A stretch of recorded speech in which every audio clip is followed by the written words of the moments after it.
মাতা অঞ্জনী বিশেষ ব্রত পালনের জন্য হনুমানকে উপবাস রেখে দেন। হনুমান ক্ষুধা সহ্য করতে পারেন না। গগনে লাল আভায় সূর্যদেবকে উদিত হতে দেখে পরিপক্ক ফল ভেবে ভক্ষণের আশায় এগিয়ে যান। সূর্যদেব হনুমানকে নিজের দিকে অগ্রসর হতে দেখে তেজ বৃদ্ধি করেন। হনুমান ও দমার পাত্র নন, তিনিও নিজ শক্তি বাড়িয়ে সূর্যদেবের কাছে উপস্থিত হন। সূর্যদেব তেজস্বী বলবান বালকের পরিচয় জানতে চাইলে হনুমান জানায় সে হনু।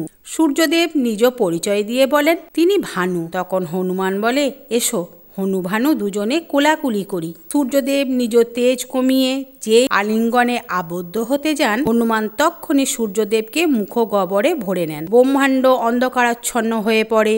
ইন্দ্রদেব সমস্ত কথা শুনে বজ্র বাণ দ্বারা হনুমানের দন্ত ভঙ্গন করে সূর্যদেবকে মুক্ত করেন। জয় শ্রীরাম।